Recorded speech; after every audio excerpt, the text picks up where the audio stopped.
Welcome back to the Fishing Daily podcast. Today I'm joined by Fisheries Consultant Terri Portmann. Welcome, Terri.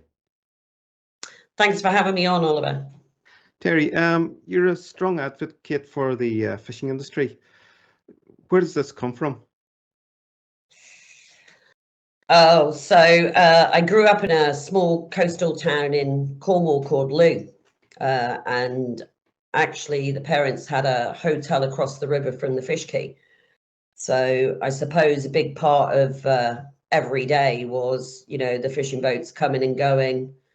Mum and Dad actually met when Dad demobbed from the RAF and went to work as an engineer in the pilchard factory, and she was a pilchard girl. And you know yourself, Oliver, you can't grow up in that type of coastal community and not have a deep respect for what the fishermen do every day, and how important our coastal towns are, and the integral part that the fishing industry plays on that. So maybe it's deep rooted and even in the genes a little bit, eh?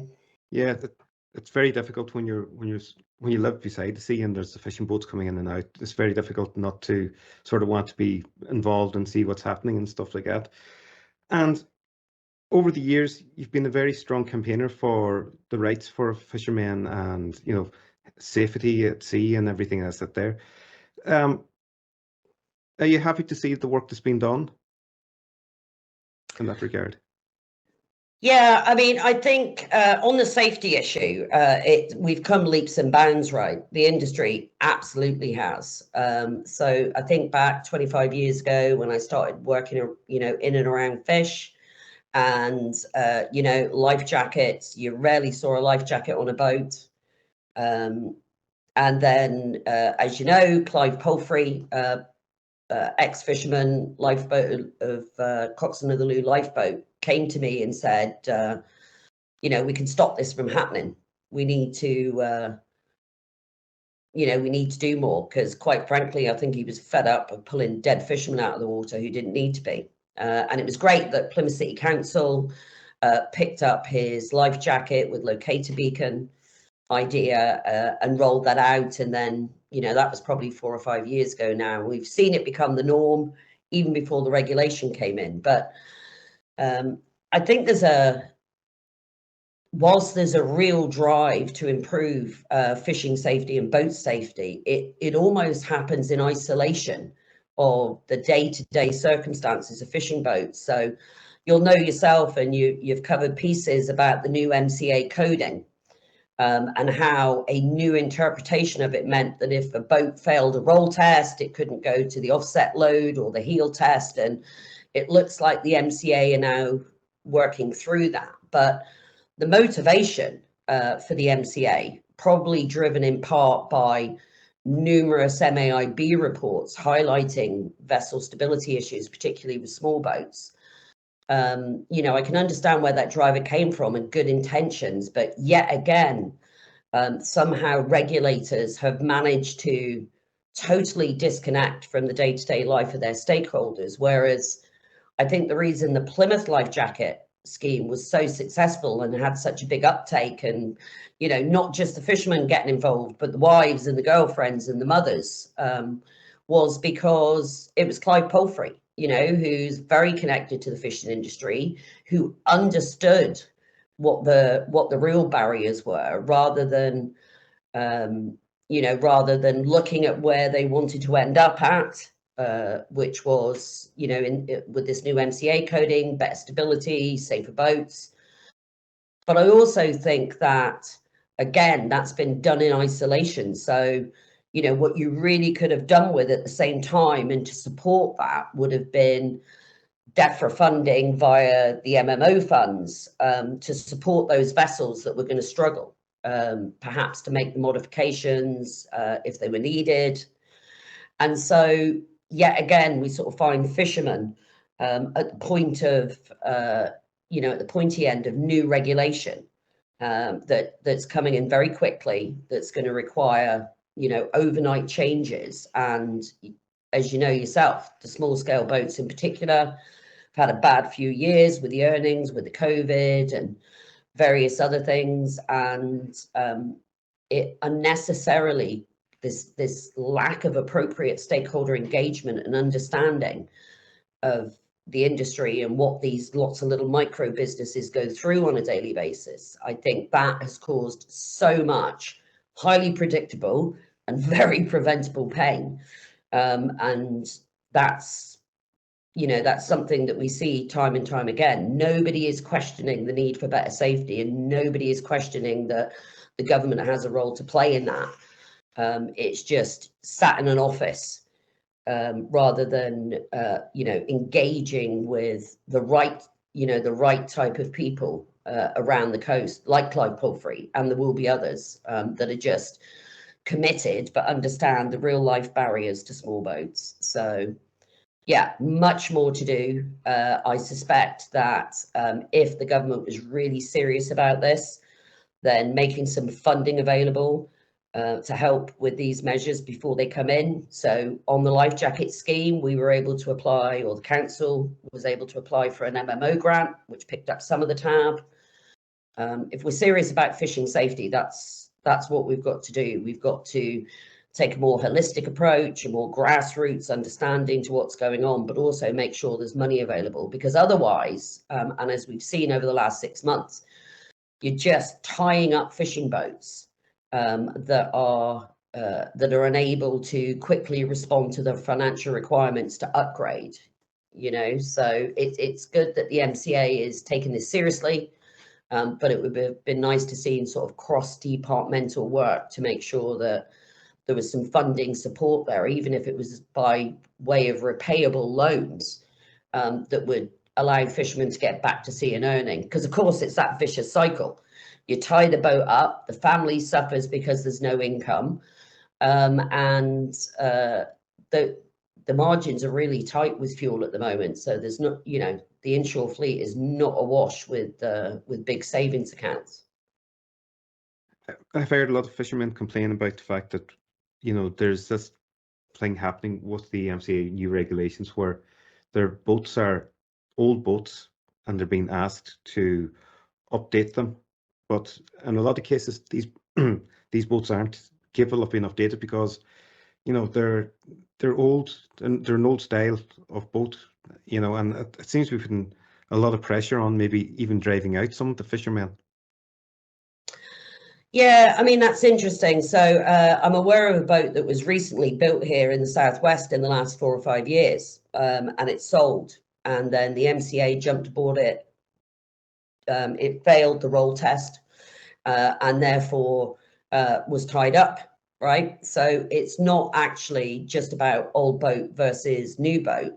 It's actually about the type of stability test that they were allowing. Now, of course, on larger vessels, you have a stability book. It's a far more in-depth process. A marine architect will sit and do all the calculations. But for a small boat to go and do that, the chances are they don't have any drawings. So the boat has to be slipped. Architect has to come along, create the drawings, to then create the calculations, to be able to put the information into the stability book and so on. And that can be the wedgie end of £10,000. So if you've got a 6-metre open top boat working out of the south coast somewhere, maybe 100 and 120 days a year, it's just not viable. And so I don't think it's necessarily an old boat versus new boat, because there's some fantastic old boats that are in better shape, the ones that are built in the last 10 years. But I do think it's about deciding as a country and this government and any future government deciding how important is fishing safety. So should we be going that extra step and actually making funding available so that all our fishing fleet has a stability book? As far as the testing, I understand that they're perhaps going to change now, so that if a particular style of vessel, a particular design of vessel fails the roll test, they will go and do a offset load or a heel test that the boat will then pass. And that's more to do with boat design and the shapes of the hull. which is way beyond my pay grade to get into a meaningful conversation. But the way the code was written was that if a vessel failed the roll test, then it could go to a heel test.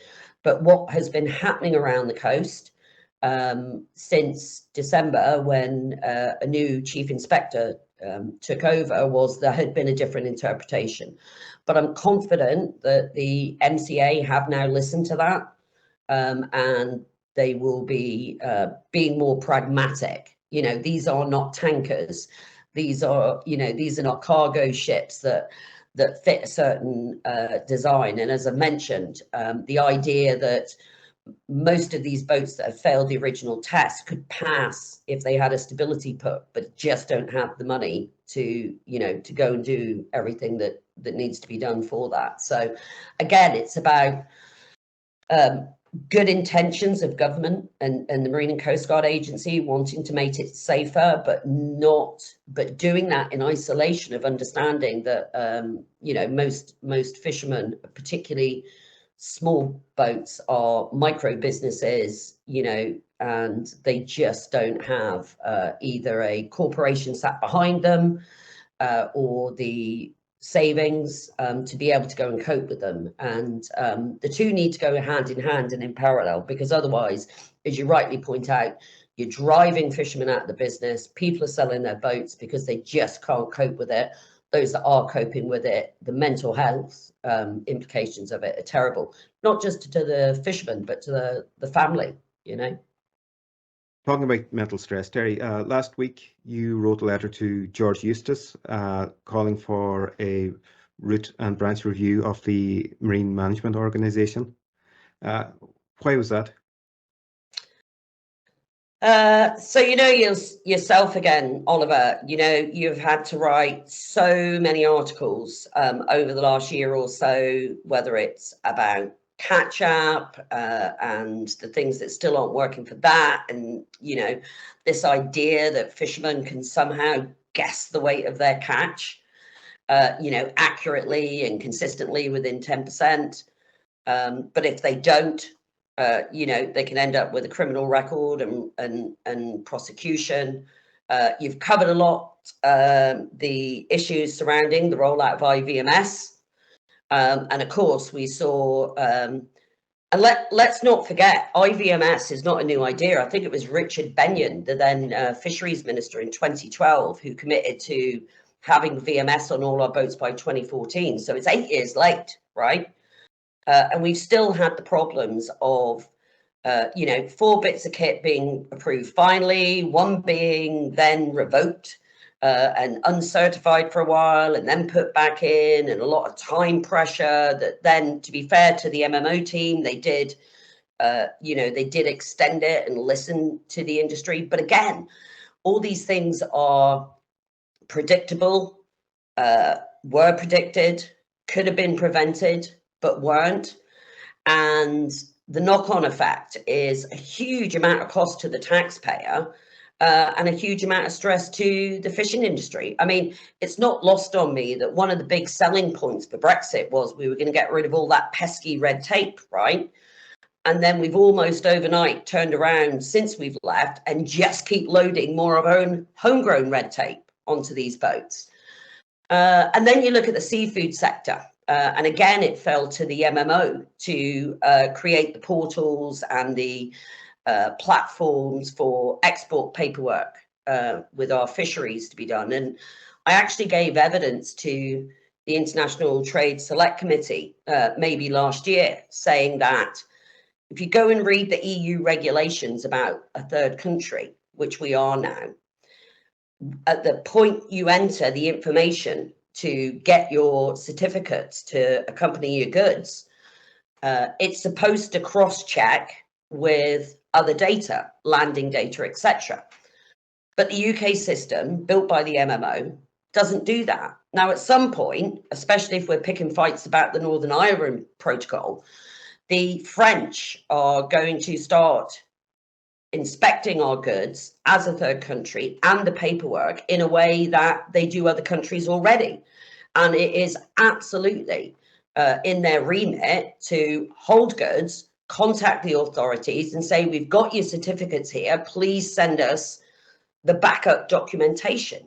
But the MMO built a system that isn't integrated with e-logs and sales notes, and it's standalone. And at that point, there's a real risk that they're going to work out our systems actually aren't as good as we say.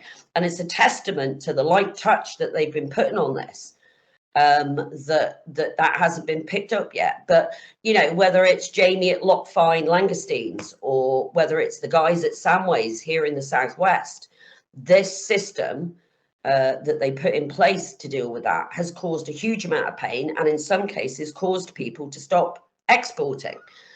But if you take all those things, they're actually just symptoms of an organization that, you know, we can't make excuses for its newness anymore. It's been around 13 years. And that all of these projects, all of these, the way they've decided to run them has then resulted in these predictable and preventable problems. So, for example, with the VMS, when they did the big boats, Defra put out a tender for it. So you ended up with one supplier. That Defra did due diligence on the finances of that company to make sure they'd be there to deliver the contract.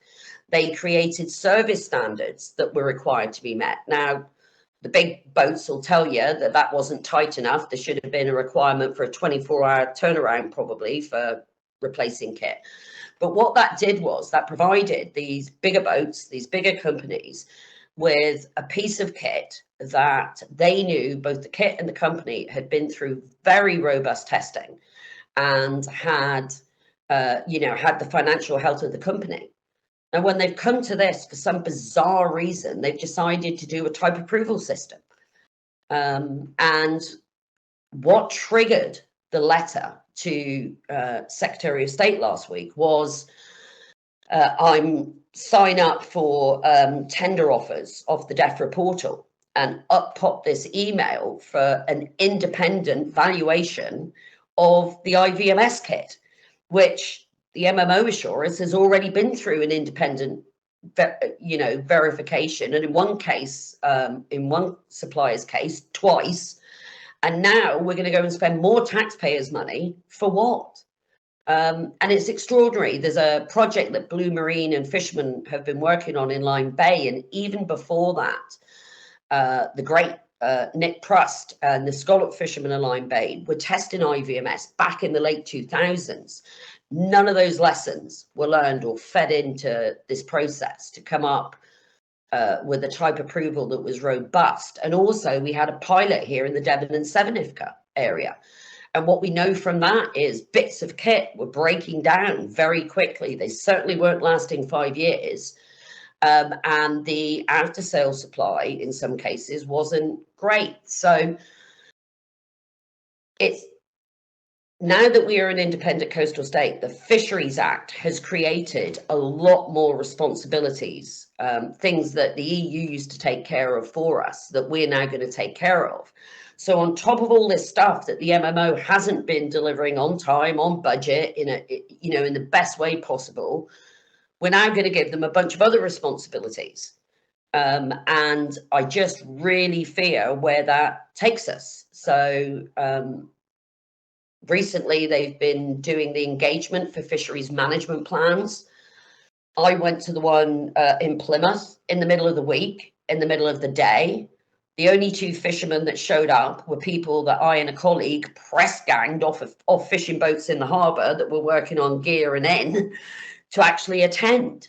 You know, so when you've got an organisation that still doesn't know how to talk to its stakeholders or is content to talk to the NFFO and the POs that have land-based resources, you know, they haven't even learnt that first lesson, have they, of how to speak to people, to understand how to do it better. And so I think we can continue to keep doing the same. George Eustice, Victoria Prentice can keep standing up in Parliament. and reading out the sound bites that they're given by this arm's length body to defend what's going on. But you'll know from the feedback you've had on the articles and the amount of articles that you've written, this is a failing organisation, and we're about to give them a shed load more responsibility. And already we're seeing in these, in these roadshows for the fisheries management plan that, they're not getting that right. The number of people engaged is small. And so yet again, they become tick box exercises so they can go back to Defra and go back to Minister and say, oh, well, we've engaged. But actually, it's just more of the same. So, yeah, I think it's time. I gave them a couple of years when they first started and then the problems happened. And I do have to say, I don't think there is anyone that works for the MMO that does not get out of their bed in the morning and go to work and do the best thing they can. This is not about individual staff members. This is not about the dedication of the people that work there that do try to do their best. It's about senior leadership, I think. And the MMO has had has had a real churn of chairs and chief executives, and maybe that's added to it. But they also, in the Defra family, they're an organisation that has one of the biggest staff churns. So someone perhaps just learns their job, gets to a point where they're useful, and then goes off somewhere else. So the institutional knowledge that they've developed even gets lost. So I'm afraid that I think nothing short of a independent review, and I'm not talking about fluffy nonsense, some little government, tick boxing exercise. Oh, we've looked at it and it's all okay. I think it's really got to be someone who is perhaps retired, has worked in government, has worked in fisheries for a significant amount of time, and let's grasp this nettle now. Because if we don't, when we're creating these fisheries management plans and we're looking at how we have to take care of our marine environment and how the competing interests of conservation and wind farms and development and where fishing fits in with that, because otherwise and cynics will say that this is the government's way of getting decommissioning for free, right? That all these things being piled onto fishermen and then walking away from the sector is just a very cheap way of getting around the industry. But when I talk to people at Defra, I don't feel that. I feel that they want this to work and they want to make as best of a bad job with the deal that ended up getting negotiated. But I just don't see the MMO capable of doing that. And I suppose the other argument for an independent review is, if you go back to their first set of annual reports, it was full of KPIs and KPTs, and usually they were missing them, right? And there were delays, and those were explained, and they were held to account for it. But their annual report has morphed into something that is void of those now. So you can't, there's lots of flowery words, it's almost like what a corporate entity would produce, to say how great they were doing to help their stock price, right? But there's very little accountability, and they're not even publishing information that people can meaningfully look at. So it's time for a good shakedown, and let's really get to grips with making this organisation better, holding them to account for what they're doing, understanding what's going wrong with the development of projects, so that they end up with things that I suppose the one thing the MMO has really bizarrely been able to do is to unite conservationists and the fishing industry in their belief that they're just not good at their job, and that's kind of weird bedfellows, eh? You think it comes from top down? Do you think somewhere along the line that we got that there has to be maybe a new way of government looking at the fishing industry and seafood industry? Because there seems to be a lot of different departments all involved in pushing the same buttons, uh, within the industry or the seafood industry. But like, there's no united identity that can sort of say like, okay, we are this department, we do this, we look after this department, we look after that, and we make sure that everything sort of comes together and make life easier for fishermen. Yeah, I mean, I think that's a really good point, because we've seen, haven't we, where we had all this small boat code coming out from the MCA at a time that the MMO were pushing out, the catch-up and the IVMS, at the same time when a different part of the MMO is trying to consult on fisheries management plans, and the IFCAs are consulting on a bunch of other stuff, right? But I will tell you that every time we get a new prime minister, whether that's via an election or, a sort of anointing, which the government's going through and that process again, I make the pitch for a Department of Maritime Affairs.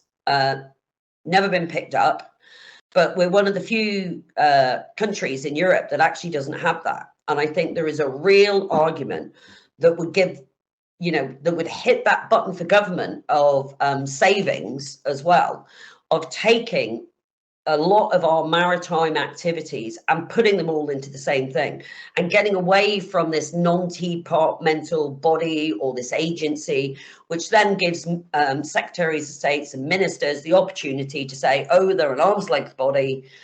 It's not really, it's not really down to me. It's their decision. And remove themselves from it. And that takes away the accountability. And if you end up in a situation where you happen to have a chief executive of one of those NDPPs or MMO who's not particularly minded to listen to what the minister wants to say, then they can actually take that power and that autonomy and not listen to good advice. But, if you imagine what would the Department of Maritime Affairs look like? You'd put the MMO in that. You'd put the marine component of Natural England, CFAS, Seafish, which I also think is an organisation that needs heavy reform. You could probably put in the Marine and Coast Guard Agency, take that out of DFT and put that into it, and look across that landscape of, where there are perhaps other small parts that are sat in other departments, and put them all in one department, so that the government would have cost savings, because you're no longer having to go and consult with 3 different agencies that are all in different places, etc. You wouldn't have people sat at the same different organizations doing the same job, and I think that it would bring a cohesiveness to our new independent coastal state status that's really missing. And again, go back to all the problems you've been writing about from the fishing industry.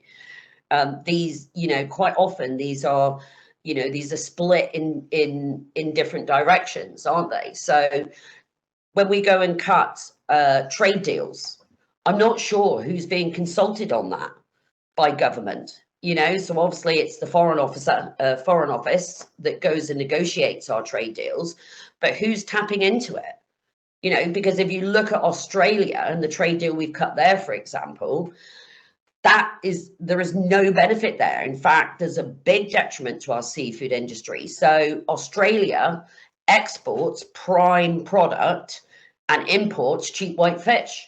So, we don't create cheap white fish in this country. We've got nothing to export them, but they've got plenty to export into our markets to compete with our lobsters, with our prime fish, etc. And at the same time, 90% of their seafood is moved by aeroplane. So it's coming with a huge emissions package. And then add to that Australia actually identified the UK as their #1 target market for seafood. Obviously, Asia has been historically the #1 market, but through the SARS outbreak and through sometimes political shenanigans, those markets closed down to them, and they're left with a bunch of seafood. We've just opened up the door for more. So I cannot believe that in negotiating that trade deal, that the Secretary of State and her team was well briefed on the risks of removing these tariffs, because the Australians were very publicly saying we were their target market and we've handed it to them. So I think if you had all that, and if it had obviously it would be a more beefed up department, and perhaps have a bit more oomph at the table, because to be honest, Defra and MAF before it is kind of, where ministers went to start their career or end it. There's been some success. I mean, we've got Liz Truss in the final two, haven't we? She was a Defra minister, but it doesn't, compared to the big offices of state, compared to the NHS, to Defence, to Treasury, to all these, these big departments, it doesn't get a look in. Whereas actually, if it became responsible, who knows? Maybe you stick border control in there too, right? So that we can deal with the migrant and asylum seeking issues in the Channel. But I think, usually these departments change, or new ones get formed, other ones get morphed. Usually happens when we get a new leader. So yeah, I'll be dusting out that email wherever it is, and whoever gets the job, I'll be doing my best to get it through to them. Terri, looking at the situation with post-Brexit, do you think if there was a Department of Maritime Affairs at the time of Brexit, that the UK fishing industry would have probably got a better deal, and maybe the UK seafood industry with their exports into the EU market would have ended up with a better outcome than what they ended up with? So that's a question of two parts, really. I think fundamentally, the fishing industry was not a big enough concern to our negotiating team to hold the feet to the fire and deliver the things that fishermen were promised. On the other side of the negotiating table, you had the French in particular, who were going to be facing, elections a year later, who absolutely were not going to give an inch more than they needed to for their fishing industry. And so I think that the die was already cast. And I also think because of this, this rush to get Brexit done, and I know that might sound weird because of how long it took after the referendum, but because there were timeframes, then obviously concessions had to be made to meet this self-imposed deadline of the negotiations, finishing. But through the campaign, I never believed that the UK government would make it a priority. I actually voted Remain, not because of fishing, but for other reasons. And but since the country voted, that was clear. And since then, I've worked to try and find what is the best deal before we cut a deal. I was campaigning, saying that, all the things they promised to fishermen should be delivered, despite during the campaign believing that not a lot of those would be delivered. And I think also it comes from a position of, there was a lot of propaganda, wasn't it? But if you actually went to the books, if you actually went and read the legislation and understood what us becoming a third country would be, you would have clearly understood that that was going to have add a significant burden to our exporters, that there were going to be costs associated with it that many couldn't bear. So in answer to the first part of your question, I'm not surprised by the outcome for fishing. I never thought that it would be a priority over other industries and things that, are worth more to the GDP of the country. But your second question, I think, is interesting, that it's not just fishermen that are struggling. Farmers are struggling with exports. We haven't even started to inspect their goods yet. Right, we've seen that it now taking somewhere around 90 seconds to check someone's passport going in and out of the country. All these things, Project Fear, if you like, is coming home to roost. And there are things that the you know, the things that the UK can do to make that better, to ease these strains, right? We could enter into agreements that would reduce the amount of paperwork that needs to be that needs to go with our goods. But the truth is, Oliver, some of these people have lost their markets already. So I mentioned Jamie from you know, Loch Fyne. He, you know, he weathered the storm for 4 months. He kept going, spending thousands of pounds on this new, you know, on this new regime and new paperwork, because he had a really good market for small quantities going to people that were going to pay more. And so, you know, on one pallet, he could have 5 or 6 different species, which then required 5 or 6 different bits of paperwork. And when it's 10 or 20, 30 kilos of each, it's just not cost effective to stick £100 vet certificate bill on it. So we've seen a consolidation, and we've seen those large exporters continue to export and to pick up more. But there's a knock-on effect to the fleet, because, you know, the small exporters were the ones that could drive the price for the boats. So I think there's something to be done with that. I don't see any political appetite on it. We seem intent on you know, poking the bear still with the Northern Ireland Protocol that we now don't like, even though we signed it, you know. But I think more, if that's not going to happen, and these are political choices, right, way beyond our pay grade, if that's not going to happen, what they can do is help increase the consumption of fish here in the UK, right? So we don't eat enough of our fish. There is a massive amount of money that is spent in government procurement. The very small quantity of that is actually UK caught processed fish. It can't happen overnight. We don't have the processing facilities and the ability to IQF and freeze and package, you know, here in the Southwest, for example. And it's about developing a strategy that can connect those small ports, these small boats, and help them add value, because you know, you can be damn sure that the prices government contracts and procurement are paying for seafood in their supply chain, whether it's hospitals, prisons, the MOD, they'll be paying good money for their seafood. It's just not coming from our fleet. And so there is no magic wand. But again, you know, if you had a Department of Maritime Affairs, maybe that's something they've been looking at, because after the first lockdown of COVID, and we understood the fragility of our access to market, particularly for those small coastal boats, some that are very far away from auctions, we should have been started working on that back then, when we understood that overnight, you know, trade could be disrupted in such a way. Rather ironically, there was going to be a trial of local government procurement, a pilot here in the Southwest, and they were talking about that before the first lockdown, and that kind of dropped aside. But actually, it needs a national context, because if you've got a small cove boat, you know, your ability to sell that into a government procurement exercise is mad. You know, just it couldn't happen.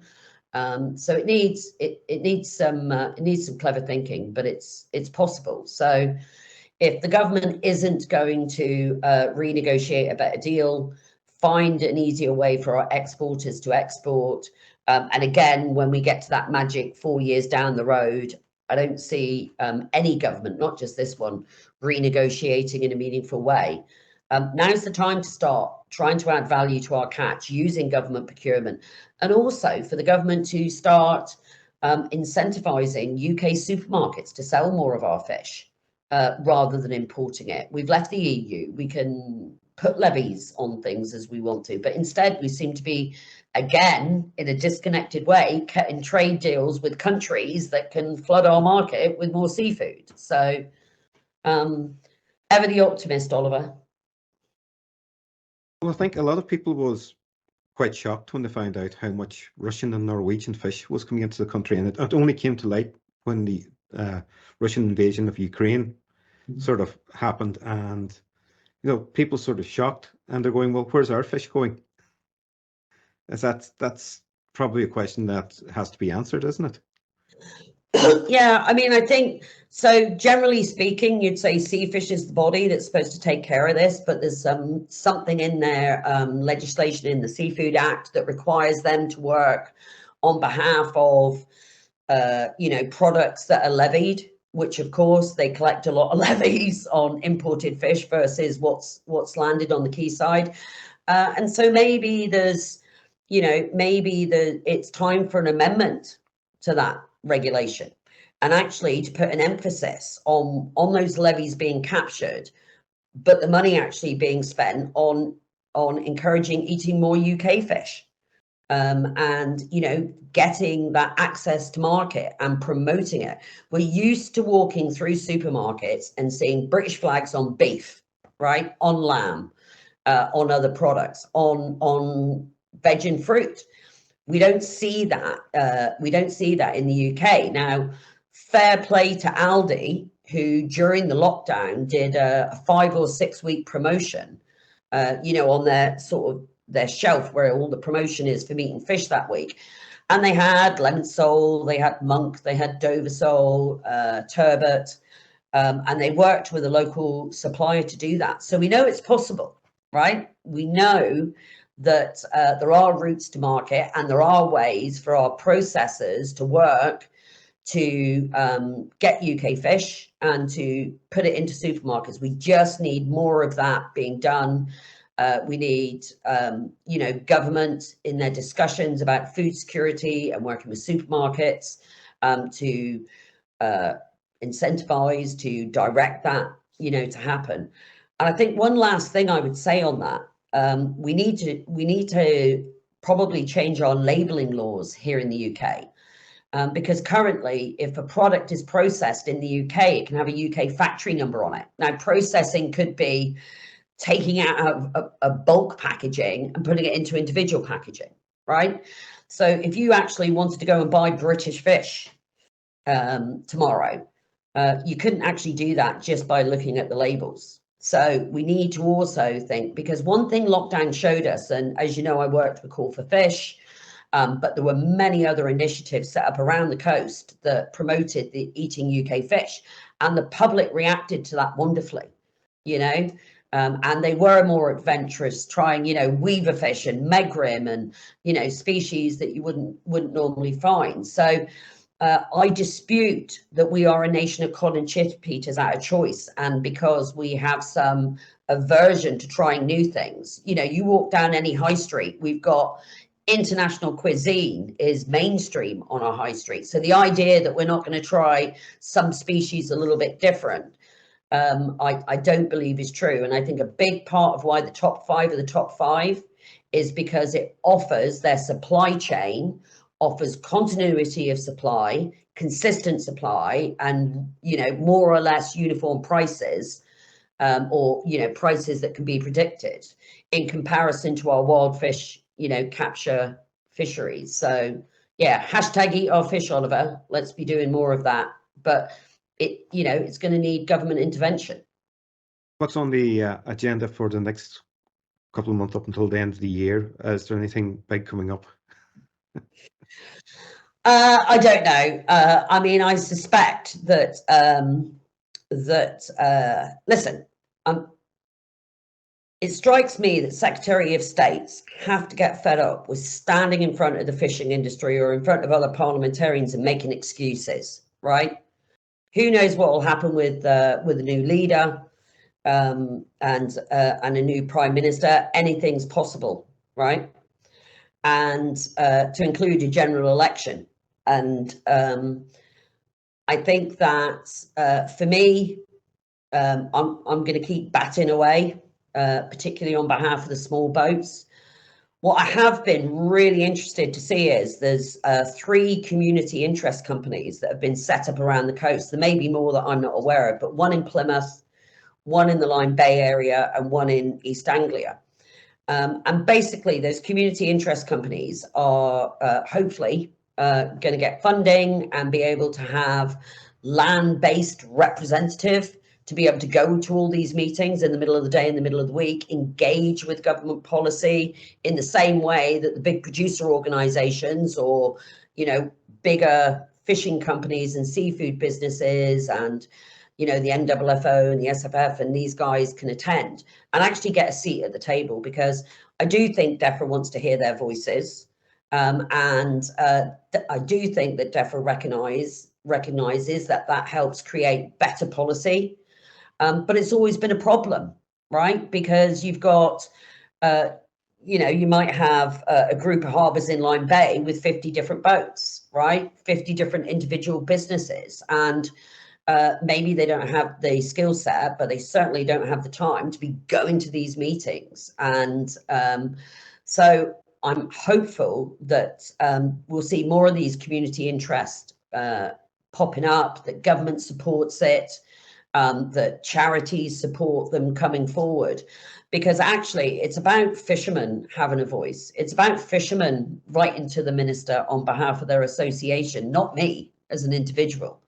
You know, I'm kind of sticking my nose into someone else's business here, but only on the basis that, you know, I recognise that this is an industry that finds it difficult to communicate at that level. But what I can tell you is the messages I've had since the letter was published and shared has been overwhelming, that it's long overdue, that someone should have, you know, been asking for this before.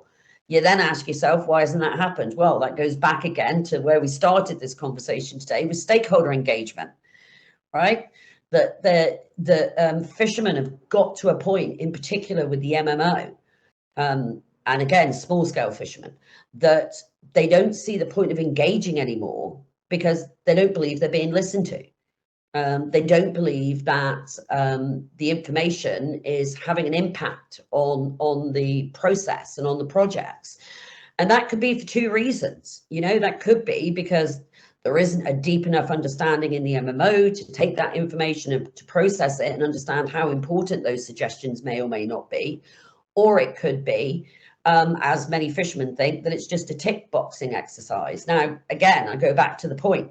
I don't think people going to work at the MMO, at the MCA, Seafish, any of these government organisations don't go there every day to do their best. But whether or not they've got the background and the understanding of a very complex industry or very complex group of industries, often with competing and conflicting needs and views, you know, it's tricky. I've been at this 25 years. Every day is a school day, right? Yeah, I think that's something that a lot of people don't, on the outside, don't see about the fishing industry. It's more than one industry. You know, it's very complex. All inshore, offshore, all the different types of fishing. You know, it's something that when you walk into an office and you don't have a background in it, you have to sit down and learn it. You know, yeah, and for people like us who's been involved in the industry all our lives, we understand it. It must be like a whole alien world for them. A wise man once said that fishing isn't like astrophysics. It's more complicated. Exactly. Well, Terri, thank you very much for your time today, and it's been a very interesting chat, and we'll have you back again to find out more about what's happening. All right. Thanks, Oliver. Cheers, Terri. Cheers.